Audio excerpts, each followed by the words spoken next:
When I came along, I'm the baby of 7, and so by the time I arrived, my older siblings, some of them were married, having their own families, having just a very happy childhood growing up. My mother and father really made it a happy home for us. I just remember having great birthday parties. My mama made cakes, and I invited all my little friends in the neighborhood over, and I was probably the biggest tomboy there ever was because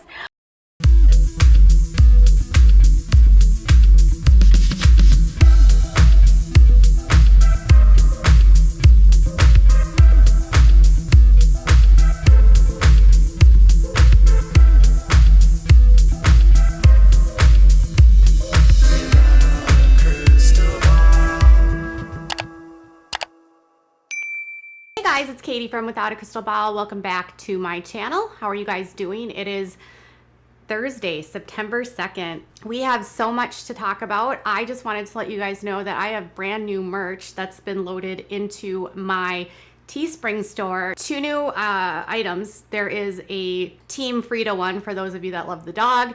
And then there's another one that's Ladies for Katie, which was a request based on a live stream I did several weeks ago. And those are up in my Teespring store, which I'll include a link in the description box.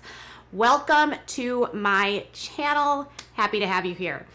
There was some reports by people about how the Duggars are standing by Josh, and they are convinced of his innocence, and as a result of their conviction of his innocence, it has put a strain on the family, and dark secrets are coming out in the family. Maybe not so much that were hidden or dark or even really secrets.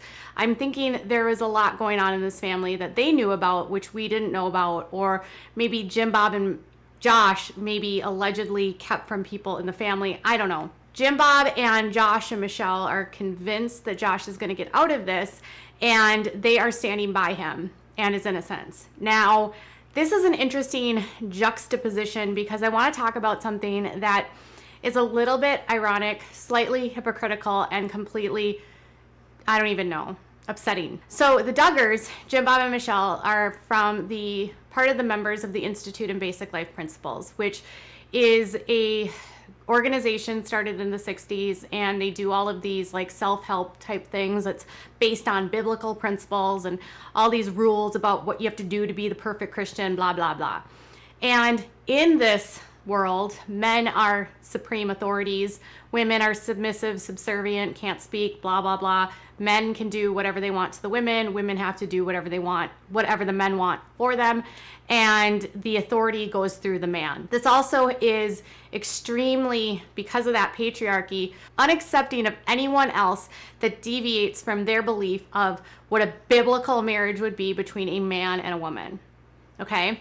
So if you are someone who is LGBTQ+, and you happen to be a family member of the Duggars, you are likely not going to be accepted by them. Which begs the question, and again, where we're going to bring this up is the Duggars will accept Josh, who has done things to his sisters that are deviant and sinful, that are horribly wrong, that are morally wrong, and that are illegal. And he's also being accused of downloading, possessing, receiving illegal CSAM. Again, immoral, so bad, such a huge sin, totally wrong, right? But they will accept him because, one, they'll believe that he's innocent and he didn't do these things. They'll excuse it, or if he does admit it, if he repents and if he is, remorseful, then of course they will forgive him because it's not their place to judge. They were more upset and they had a more visceral response to when Josh was unfaithful to Anna. And if you are an unfaithful spouse, the Duggars are more likely to not be understanding of your situation. But also if you happen to be gay, lesbian, bisexual, or transgender, the Duggars, if you are one of their children or a relative, are unlikely to accept you.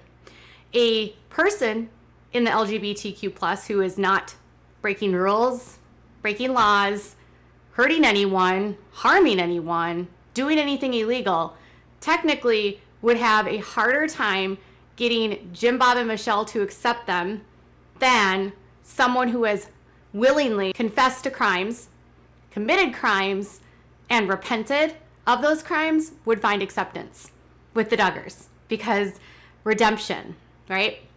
If you can get right with God, if you can confess your sins, everything is going to be great.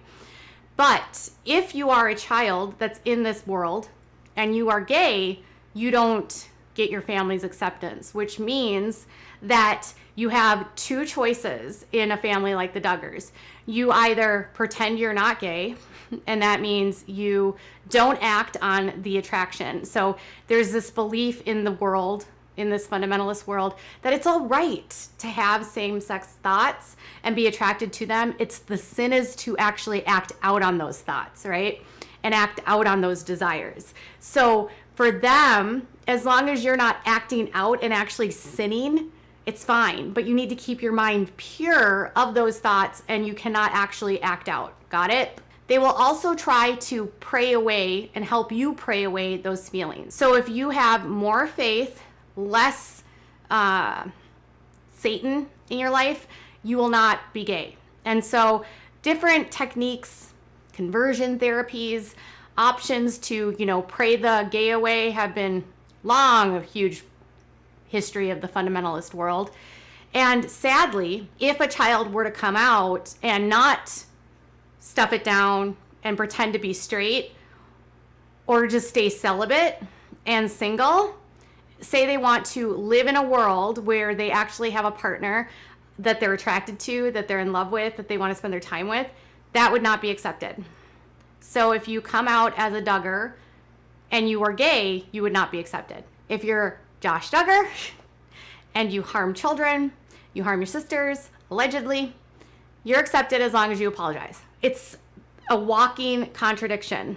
They were more angry at Josh that he cheated on Anna than what he did to his sisters. This begs the question that routinely comes up on this channel in the comments, and that we routinely try not to address, because while we have discussed rumors in the past of specific people in the family that fans are convinced might be attracted to the same sex, the overarching problem here is that if they're going to come out, any of these people, and I'm not going to specify who, they would not be accepted. And so in order to come out, they'd be effectively walking away from their family and shunned. Josh is not being shunned, but they would be shunned if they came out. So if you're financially dependent on your parent and you've really truly believe what they've told you your whole life, that you can just pray it away, as long as you don't act on it, it's fine. You can either be celibate, or you can be in a relationship, but it has to be with a opposite sex partner. You can find contentment with the opposite sex, or you just stay single, don't act on it, everything's fine, as long as you're not sinning, right? Sinning, by the way. Obviously, there's been speculation over the years that there's at least multiple kids alleged to maybe be in that world. And again, we're not going to specify who, but the Duggars shunning family members that are in the LGBTQ plus is nothing new. In fact, I spoke to a source today who told me that one of Jim Bob's uncles happens to be gay. And according to the source I spoke to, the Duggars wanted nothing to do with him because of his sexuality. And they've also don't have contact, very minimal contact, with Michelle's family, specifically her sister, who's a lesbian, because they don't believe that the way that she's living and the way that his uncle is living is right. So they want nothing to do with their family members that are gay, but they're totally fine with Josh and are working their butts off to get him off and to be innocent. Imagine, put yourself in the shoes of the individual in that family who may or may not be gay, and think of it from this context. Brother Josh is doing terrible, horrible things, and the family accepts, loves, and cherishes him. You might be having feelings about someone who's of the same sex, and somehow you're worse than Josh. You could lose everything if you were to be your authentic self. Your parents would literally cut you off. You would lose all of your siblings. Everything would be gone. And you know that this is to be to be true because you've seen it firsthand. You've seen your parents not want to deal with Michelle's sister. You've seen your family allegedly not want to deal with Jim Bob's uncle or other family members that are in the LGBTQ+. You've seen your mom do robocalls and convince you that people that are transgender are doing terrible things, which they're not. And you really begin to realize just how effed up it is to be a kid in this family when the person at the top, Josh, the golden boy, can basically do no wrong as long as he apologizes. But if you were literally just happening to not be heterosexual, you would be worse than Josh. So chew on that little tidbit. Think about how hypocritical that is. And tell me what your thoughts are about that in the comments below. Bye, guys.